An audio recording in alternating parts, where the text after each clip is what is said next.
ఎవరో అడిగారు నన్ను, నా ఎత్తు, నా లోతు, నా వెడల్పు నీకేం తెలుసు అన్నాను. సత్యం అన్నది బహు లోతుగా ఉంటుందట. దాన్ని పరిశీలనగా తెలుసుకునేవారు కొందరేనంట. ఆ కొందరిలో నన్ను చేర్చుకున్నాడు. 9 పిల్లల తల్లినైనా నన్ను చేర్చుకున్నాడు. హానోకు పిల్లలను కంటూ దేవునితో నడిచాడట. ఆయన తీసిపోయాడు. హానోకు దేవునితో నడిచి వెళ్ళిపోయాడంటే ఇక్కడి నుంచి పరలోకానికి బైపాస్ ఉంది. అలాగే పరలోకం కావాలని నా ఆశ. మీరు ఇచ్చిన వాటికి నేను గౌరవం ఎప్పుడు ఇవ్వనంతే. మీరిచ్చే ధనానికే కాదు, వస్త్రాలకే కాదు, భోజనానికే కాదు, దేనికి ఇవ్వను. నా ఉద్దేశం ఏంటో ఆయనకే తెలుసు. నా నడకేంటో, నా పడకేంటో. 1 గంట 2ంటికి వచ్చేవాళ్ళం, మళ్ళీ నెమ్మదిగా సైలెంట్గా మోకరించేదాన్ని. 2 అయ్యగారిదొక మంచం, నాదొక మంచం, మధ్యన పార్వతి ఉండేది నా వైపున. నిజంగా రాణి అంటే నా చిన్న కుమార్తె చంటి బిడ్డను కూడా వేసుపడుకునేది. నేను నెమ్మదిగా దిగి వీళ్ళకి తెలియకుండా చప్పులు లేకుండా ఎక్కడ బీరువా వైపు మోకరింటే తొమ్మకుండా దగ్గు రాకుండా చేసేవాడు. ప్రార్థన చేసేదాన్ని. స్తుతులు పైకి కాదు, స్తుతులు చెల్లించాడు. అయ్యగారు చూస్తే ఇప్పుడు దాకా తిరిగి వచ్చాక ఇంకా కాసేపు పడుకుని చావచ్చు కదా నువ్వు, మళ్ళీ మొదలెట్టేందుకు మోకరించనేవాడు. వీళ్ళు కూడా లేచేవాడు. దేవుని స్తోత్రం. వీళ్ళు లెగుతారని, ఆయన లెగుతాడని ఎవరు లేచినా నేను అనేదాన్ని కాదు. చెయ్యకపోతే ఆడు దెయ్యాలు మమ్మల్ని అట్టుకుంటే వాళ్ళని వదిలేసి అని చెప్పేదాన్ని. వెళ్ళి చేసొత్తంగా నీ శక్తి అంతా అని అడిగితే దెయ్యాలు మీకు తెలియదు. వాటి నోరెత్తకుండా సైలెంట్గా మన వాక్యం విని ఇంటికి వెళ్ళాలంటే వాటిని జయించే శక్తి మాకుందో లేదో వాటికి బాగా తెలుసు. మీకు తెలియకపోవచ్చు. 5 సంవత్సరాలు తూర్పు ఇప్పటి నుంచి మంగళమ్మాయిని తీసుకొచ్చాను. 6 సంవత్సరాలు రోడ్లమ్మట తిరిగేదాన్ని. అలాగే ఈశ్వరుని తీసుకొచ్చాడు, జట్ల బాలాయించని చెప్పాను. ఇంకా సోమరాజు భార్యను తీసుకొచ్చాడు, రోడ్లమ్మట తిరిగేవాళ్ళు. దయ్యాలు పట్టుకుని పిచ్చి పట్టి మెంటలు వచ్చి. ఇంకా అంతేకాదు, వరలక్ష్మి మన మధ్యన ఉంది. వాళ్ళు బులిబాబు కూతురుని తీసుకొచ్చారు, జుట్టు ఎరబోసుకుని మరీ వచ్చింది. నేను దీన్ని వదలను అంటాను. వాడపల్లి నుంచి నిజంగా తీసుకొచ్చాడు. వాడపల్లి మాస్టర్ తీసుకొచ్చాడు. బామ్మర్దిని తీసుకొచ్చాడు. ఇక్కడుండే నేను చెప్పాను. నడువు ఆపరేషన్ చేశాడు, కాళ్ళు నరాలు కట్ అయిపోయినాయి, ఇంకెప్పుడు నడవలేడు. అతను తీసుకొచ్చినప్పుడు నిజంగా ఒక అమ్మాయి బాలింతరాలు, బిడ్డకు పాలు ఇవ్వదు. సుమారు 2 నెలల నుంచి పుణ్యం కట్టుకుందామని వాడపల్లి మేస్తాడు తీసుకొస్తే ఒక్క క్షణంలో వదిలిపోయింది. దేవుని స్తోత్ర. దాంతో మేము పెనుగులాడక్కల్లా, దానికి మేమెవరమో బాగా తెలుసు. అంటే శక్తి చేత కాదట, బలంతో కాదట, దేవుని శక్తి, పరిశుద్ధాత్మ ఎందుకు ఇచ్చాడో ఆయన ఆత్మ సత్యమే కానీ అబద్ధం కాదట. మరొకళ్ళు మాకు బోధ చేయక్కల్లా. మేము నిలబడినప్పుడు బోధించేవాడు ఆయనే, మాట్లాడేవాడు ఆయనే, అద్భుతాలు జరిగించేవాడు ఆయనే. అద్భుత కార్యాలు చేసే దేవుడని, పుట్టక ముందే ఆశ్చర్య కార్యాలు చేసే దేవుడని, పసి పిల్లవాడిగా యేసు పుట్టక ముందే ప్రవచన సారముగా యేసుని లోకానికి పంపించాడు. యేసు మనలో ఉంటానన్నాడు. మీలో ఉంటానన్నాడు, మీతో ఉంటాను అన్నాడు. దేవుని స్తోత్రం. 14వ అధ్యాయంలో యోహాను సువార్తలో 23వ వచనంలో మీతో ఉంటాను, మీలో ఉంటాను అన్నాడు. మేము వచ్చి మీ వద్ద నివాసం చేస్తామన్నాడు. పరలోకములో దేవుడు కూర్చుని ఉండడట, భూనివాసులందరినీ చూస్తూ ఉంటాడట. ఒకడు నన్ను ప్రేమించిన యెడల వాడు నా మాట గైకొంటాడు, అప్పుడు వాడిని నా తండ్రి ప్రేమిస్తాడు.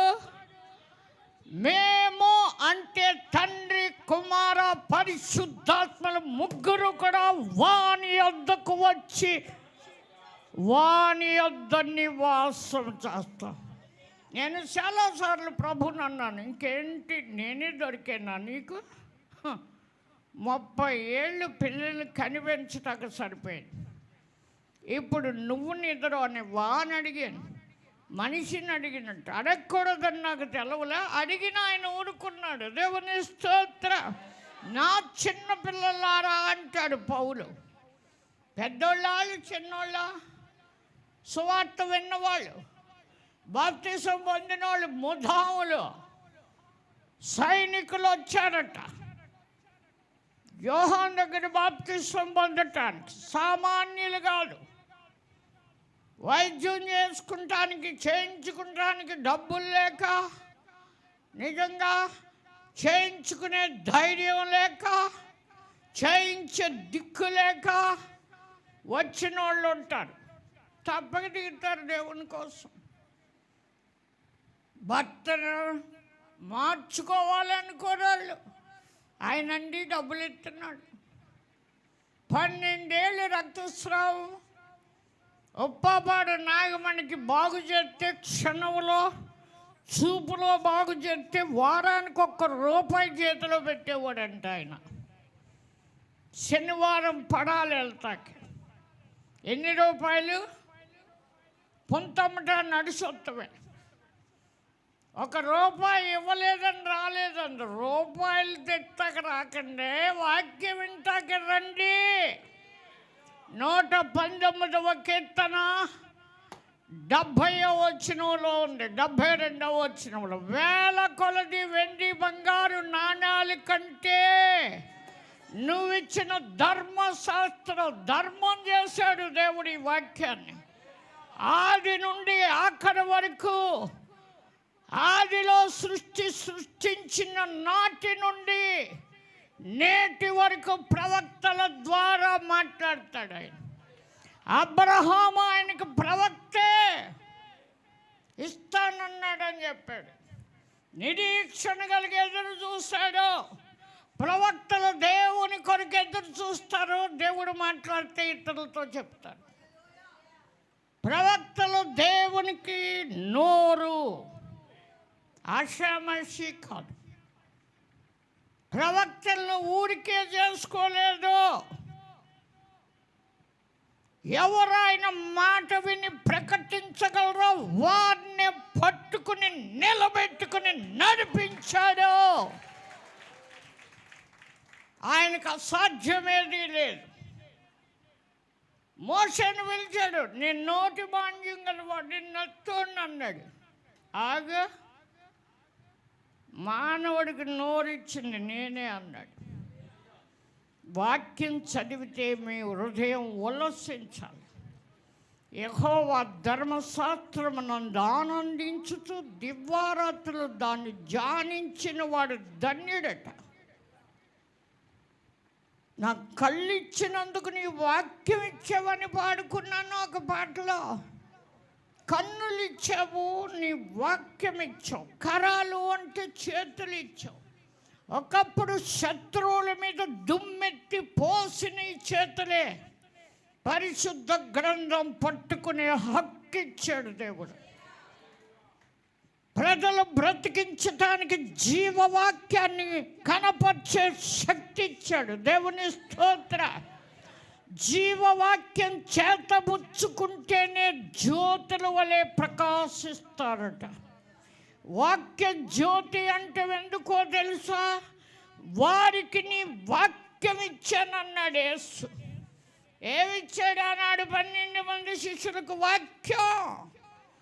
ఆదిలో వాక్యమై ఉన్న దేవుడు, ఆదిలో దేవునిలో నుండి వచ్చిన వెలుగే యేసుక్రీస్తు. ఆ వెలుగు పగలుగా మారింది, కానీ ఆ పగలు ఉన్నంత వరకు తండ్రి క్రియలు చేస్తానని మృతుల్నే బ్రతికించాడు యేసు. ఆయన అన్నాడు, నన్ను తండ్రి పంపించిన ప్రకారం. యోహాను సువార్త 20వ అధ్యాయంలో 20వ వచనం, నన్ను తండ్రి లోకానికి పంపించిన ప్రకారం నేను మిమ్మల్ని లోకానికి పంపిస్తున్నాను అన్నాడు. యోహాను సువార్త 20వ అధ్యాయం 19 చదివితే శిష్యుల మధ్యకు వచ్చి నిలబడ్డాడు. మీకు సమాధానం కలుగును గాక అన్నాడు. అలాగ చెప్పి వారికి చేతులు చూపించాడు, పాదాలు చూపించాడు. నేనే యేసుని, దయ్యాలు అనుకోకండి. అంతేకాదు, మీరు ఎవరి పాపాలు క్షమింటే నేను వారి పాపాలు క్షమింతాను అన్నాడు. ఊరి పరిశుద్ధాత్మను పొందమన్నాడు. తండ్రి అయిన దేవుడు మట్టి ముద్దలో నాసికారంధ్రంలో జీవవాయువును ఊదాడు, కానీ యేసు ఊఫాను ఊది పరిశుద్ధాత్మను పొందమన్నాడు. ఆ ఊపిరి ఇప్పుడు ఉంది ఆక్సిజన్లో. పరిశుద్ధాత్మ గాలి అంటది. ఆ గాలి పంపాలంటే మనం ఏం చేయాలి? ఆయన తట్టు తిరగాలి. ఎవరి తట్టు? ఆయన తట్టు తిప్పుతాకే ప్రవక్తలు, గజ గజ వణికింతాక ప్రవక్తలు వస్తే, సమూయేలు వస్తుంటే ఊరు గజగజలాడింది. దేవుని స్తోత్ర. గజగజలాడింది. సమూయేలు ఊరిలోకి వస్తే గజగజలాడారు. ఎందుకంటే యుద్ధానికి సిరియన్లు వస్తున్నారని చెప్తారు, ఐగుప్తీయులు వస్తున్నారని చెప్తారు. దేవుడు అతనితో మాట్లాడతాడు. ప్రవక్తిని అని పెట్టారు చక్కగా పేపర్ మీద. ఇది ప్రభావము కలిగినది, దైవ శక్తి. నాకెప్పుడు బోధించాడు దేవుడు. ఈ భూమి, ఈ ఆకాశంలో గతించిపోతే నా మాటలు గతించవని. ఎంత గొప్ప దేవుడవయ్యా! ఏమి నిన్ను వర్ణించగలను? వింతగా పట్టుకో, నీ చెంత చేర్చుకోమని దేవునికి ఆరాధన చేశాను. దేవుని స్తోత్ర. పాటలంటే ఆరాధించటం. దావీదంటాడు, ఇప్పుడే నా నోట కొత్త పాట ఉంది. ఆత్మ ఇవ్వబట్టే దావీదులో కొత్త పాటలు వచ్చినాయి. నేను చావను, సజీవుడన యెహోవా క్రియలు. సజీవులకు ఆయన దేవుడు సజీవులకు దేవుడు, మృతులకు కాదు. మృతులంటే లోకస్తులు. లోకమైన ఎరగడం, ఆయన పొందలేదు. మనం ఆయన ఎరగడం. ఆయన మనతో ఉంటాడు, మనలో ఉంటాడు. తీరా ఆయనకి అప్పు అయిపోయాం మనం. మనల్ని కొనేసాడు. కొన్నకెక్కడ? కొన్న వస్తువు ఎవడు పడేస్తాడు? కొన్న బండిని ఎవడైనా పడేస్తాడా? అది చేతులు పట్టును తప్పితే పడేస్తాడు, కానీ లెగ్గానే తడుముకుంటాడు. తడం. ఏది ఏమైనా ప్రభు రాకడ బహు సమీపంగా ఉంది. తింటా తాగుతూ ఉంటా. యోవేలు ప్రవక్త చదవండి, 2వ అధ్యాయం 28లో చెప్పింది, 29లో కూడా. మీ కుమారులు మీ కుమార్తెలు ప్రవచనాలు చెప్పాలి, మీ ముసలి వారి కలలు కనాలి, మీ యవ్వనస్తులు దర్శనాలు చూడాలి. ఆ దినముల్లో నేను పనివారి మీద, దేవుడి పనిలో ఉంటేనే ఆత్మ ఇచ్చాడంట. ఏ పనిలో? నిజంగానా? దేవుడు ఉన్నాడని వచ్చి దేవుడు పనులు చేస్తూ ఉంటే, పాటలు పాడుతూ ఉంటే, వాక్యం చదువుతూ ఉంటే, ప్రార్థన చేస్తూ ఉంటే, సాక్ష్యం ఇస్తూ ఉంటే అప్పుడు నింపుతాడట. పనివారి మీదనో, చాలాసార్లు విన్నారు, అలవాటు అయిపోయింది మీకు. పని కట్టెల మీద, స్త్రీలైనా సరే, పని కట్టెల మీద నా ఆత్మను కుమ్మరిస్తాను, ఆకాశమందు భూమి అందు మహత్కార్యాలు, వినండి, ఆకాశమందు మహత్కార్యాలు కనబడతాయి అంట. అనగా రక్తం కనబడుద్దంటే ఏం కనబడుద్ది ఆకాశంలో? ఎప్పుడన్నా కనబడిందా? మేఘం కనబడింది, మేఘాలు కనబడినాయి, గాలి వస్తే దుమ్ము రేగుద్ది అంతే. రక్తం కనబడద్దంట, గుర్తుంచుకోండి. రక్తం, అగ్ని, దోమ అంటే పొగ. వినండి, మొన్న కోనసీమ అంటుకున్నప్పుడు బ్లోఅవుట్ పేరు, ఆ యొక్క గ్యాస్ అంటుకుపోయి పొగ వస్తే అంటుకో క్రితం కూడా ఊరంతా నిండిపోయిందట. కరెంటు స్విచ్ వేసినా ఇల్లు వాళ్ళు తగులడరు, పొయ్యి అంటిచ్చినా చద్దరు. ఆ ఊరందరూ 4 వాళ్ళు. నేను ఎప్పుడూ టీవీ టీవీ మా ఇంట్లో లేదు, కానీ సెల్లల్లో చూస్తుంటే వచ్చింది ఆ ఏడుపులు. ఆ మాటలు విన్నాను నేను. ఎప్పుడు వెనక వినిపించాడేమో దేవుడు అనుకుంటున్నాను ఇవాళ నేను. నిజంగా దీని అంతం సమీపించిందని మేము తెలుసుకోవాలి. యుగాంతం వచ్చిందని, వస్తుందని. చూడండి ఊరంతా పొగతో నిండిపోయిందంట. వాళ్ళు మన్నాడు చెప్పేది ఏంటంటే, ఇప్పుడు వచ్చి 3 ఏళ్ళు ఇస్తామంటున్నారు. 3 ఏళ్ళు ఇస్తారా మీరు? మాకు రాత్రి చచ్చిపోతాం కదా. అదే రాత్రి వస్తే చచ్చిపోతాం కదా, పగలు వచ్చింది కానీ. ఎవరైనా చూసారా సెల్లో కోనసీమ అంటుకున్నది? ఎన్ని బావులు ఉన్నాయంటే కోనసీమలో మొత్తం 100 ఉన్నాయంట. మొన్న అదిరేడు, దీనికి సప్లై ఇవ్వలేదట. సప్లై ఇచ్చిన బావులు ఉన్నాయి, మన కాళ్ళ కింద నుంచే తవ్వుకుంటా పోయాడు. వీళ్ళు ఎవరిమ్మన్నారు? దేశాన్ని క్రయానికి అమ్మిపడేస్తున్నాడు. ఎవరాళ్ళు? ఓఎన్జీసీ అంట. వాళ్ళ అత్తకి ఎంత టైం పట్టింది? కొబ్బరి చెట్లు ఖాళీ కానీ ఊరందరూ తగులడకుండా వాళ్ళ ప్రాణాలు దేవునికి ప్రియముగా ఉన్నాయి కనుక ఉంచాడు. వాళ్ళు దేవతలనే పూజింటారు, అగ్నిదేవుడు అంటారు, వాయుదేవుడు అంటారు, నీళ్ళనేమో గంగమ్మ తల్లి అంటారు. ఈ తల్లికి వీళ్ళకి కూడా దగ్గరికి వచ్చేస్తున్నాయి. దేవుని స్తోత్రం. చెప్పానా? బంగాళాఖాతంలో వాయుగుణం విచిత్రంగా ఉందంట. ఇదే మొదటిదంట అలాంటిది రావటం. అవన్నీ కూడా ఫేక్ న్యూస్లు అని కూడా చెప్పుకుంటున్నాం మనం. 3 రోజులు కూడా విపత్తు అన్నారు. అది సునామీ కాదు, ఇంకేం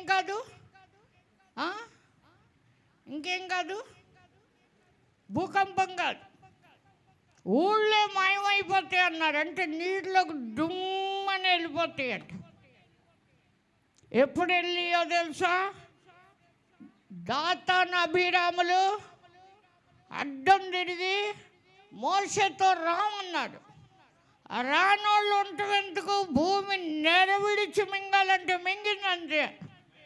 లేరు వాళ్ళే కాదు, వాళ్ళ భార్యలు, వాళ్ళ కుమారులు, కుమార్తెలు, పశువులు, మందలన్నీ డివైడ్ చేసేసారు. ఇశ్రాయేల్ పారిపోయాడు అన్నాడు. పారిపోయాడు. వాళ్ళని నాశనం చేశారని మిగిలిన వాళ్ళు అన్నారు. దుపట్టలు పట్టరండి అన్నాడు.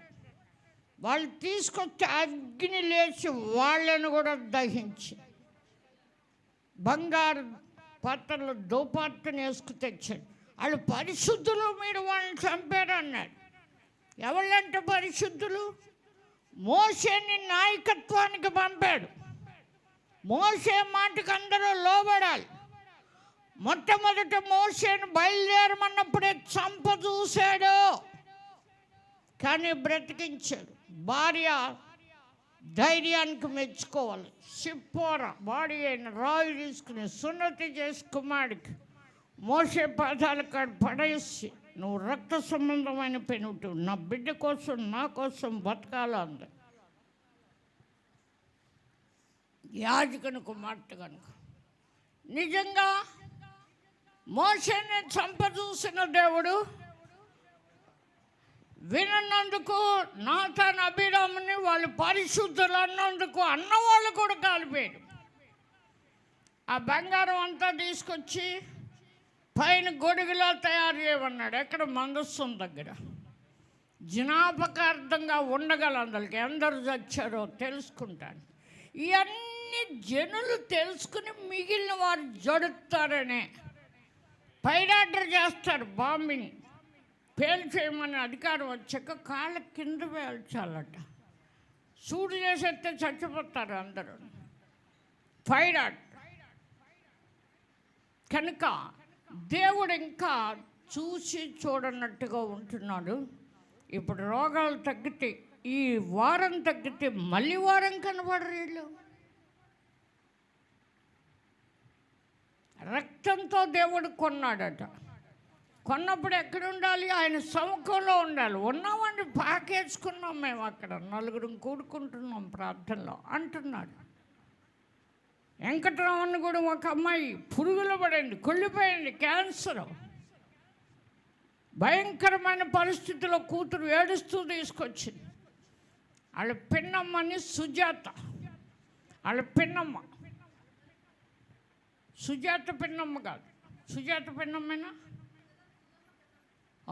సుజాత పిన్నమ్మ అంట. వినండి, ఎలా చెప్తున్నాడు.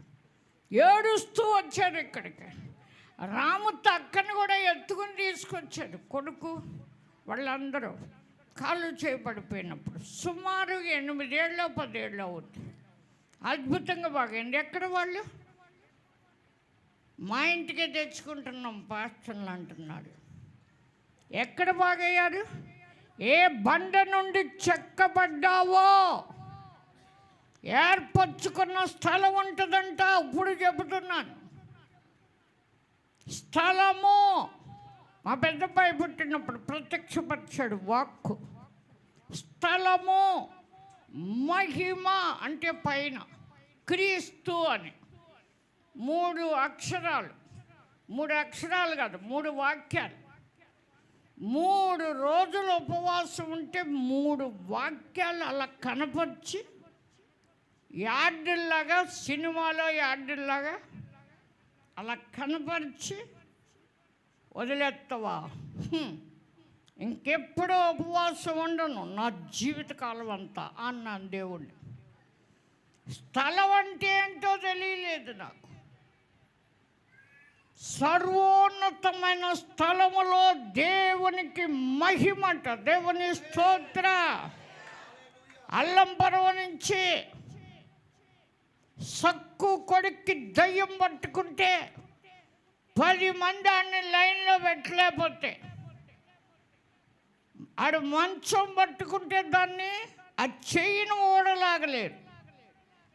అలాంటి ఆటో మీద కొందరు, బళ్ళ మీద కొందరు కలిసి వచ్చారు. పరుగుని పడాల వంతుని చూడగానే వదిలిపోయిందంట. దేవుని స్తోత్ర. మీరు ఎక్కడికి తీసుకెళ్తున్నారు నాకు తెలుసు అంటున్నాడంట. ఆడు వదిలిపోయింది.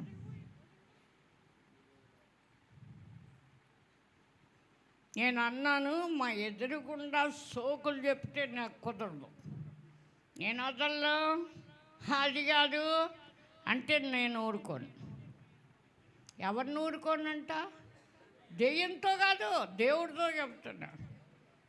మా పరిసరాలకు వస్తే నువ్వు వాటిని బంధించాలి. నా ఎదురుగుండా కాదు, ఈ స్థలానికి వచ్చేదొక్క వాళ్ళని వదిలిపోవాలని అన్నాను.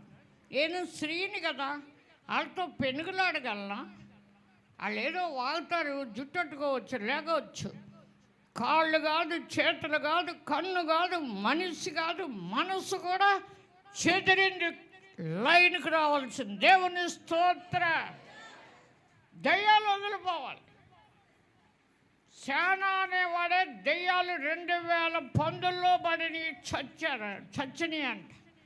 అలాంటి సేన అనేవాడే సొంత చిత్తుడై ప్రభు పాదాల దగ్గర కూర్చున్నాడట. అలా కూర్చోవాలని అడిగాను నేను. ఒప్పుకున్నాడు ఆయన. ఎందుకంటే నేను వదలలో అంటే వదలవా అని మేము అడుగుతూ ఇవన్నీ ఎందుకు? నిజంగా నాగమని చెప్పుద్ది, అమ్మగారు ఇలా చూశారు, చూపులో పోయింది, దారి ఆగిపోయింది, 12 ఏళ్ళు రక్తస్రావం గల ఆ తెగులు పోయిందండి. చూపులో అంటే బతికేవులే అనుకున్నాను. అగాధంలోకి వెళ్ళిపోను. అన్యులు ముత్యాలమ్మ గుడి కాడ ఎవరు వచ్చిన వాళ్ళు ఇంటికి వచ్చేవారు, చుట్టాలు కనుక. ఆవిడ మనకంటే తెలివైంది. ఇప్పుడు కూడా వంటలు కూడా 1000 మందికైనా 2000 మందికైనా వండుద్ది. ఇంకా చాలా కంట్రోల్లో మనం ఉండాలి. నేను అందరికంటే తెలివైన దాన్ని కోట్టెడి కింద పడ్డాను ఆయన కాళ్ళ కాడ. మోషే బలమైనోడే, ఒక్క దెబ్బకే ఐగుప్తుని చంపి ఇసుకలో కప్పెట్టాడు. మోషే నరహంతకుడే. ఎక్కడ? ఐగుప్తు దేశంలో. దేవుని చూపులోకి వచ్చాక, దేవుని స్వరం విన్నాక, దేవునికి లోబడకుండా దేవుడు ఉంచలేదు. లోబరుచుకునేవాడు. నేను చక్క పాటలో మోషేని తీసుకురాలేదు. ఎందుకో? యోబుతో మాట్లాడావు, నిర్దోషిగా కనబడ్డావు. 7 పిల్లలు, 7 కొడుకులు చంపావు, 3 కూతురు చంపావు. ఇవన్నీ అనకుండా నేను బుద్ధిహీనుణ్ణి అన్నాడు. అంతే. బుద్ధి లేకుండా మాట్లాడాడట. అన్ని అధ్యాయాలు బుద్ధి లేకుండానే ఉన్నాడు యోబు. బుద్ధి వచ్చాక నోరెత్తను అన్నాడు. నేను రాసుకున్నాను, నా దిక్కు నువ్వే అని రాశాను. నిన్ను కొండెక్కించాడు. ఎవ్వరు ఎక్కలేనంత కొండ పైకి ఎక్కించాడు. ఎక్కించి కళ్ళు తెరిచేలోకి నేను మోకాళ్ళ మీద ఉన్నాను. నా ఎదుట ఆయన లేడు, కానీ బైబిల్ తెరిస్తే ఎంత ఉంటుందో అంతే ఉంది ఆ శిఖరము గల పర్వతం. ఇలా చూశాను, శవాలు ఉన్నాయి.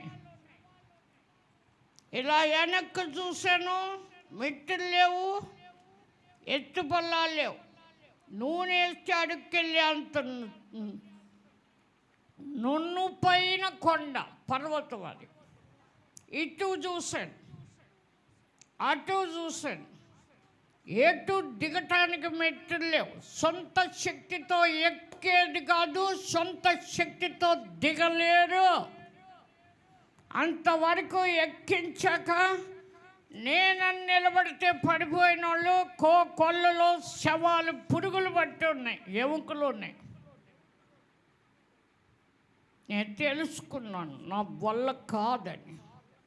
ప్రార్థన చేసి, ఈ పర్వతం నా సొంత శక్తితో ఎక్కలేదయ్యా.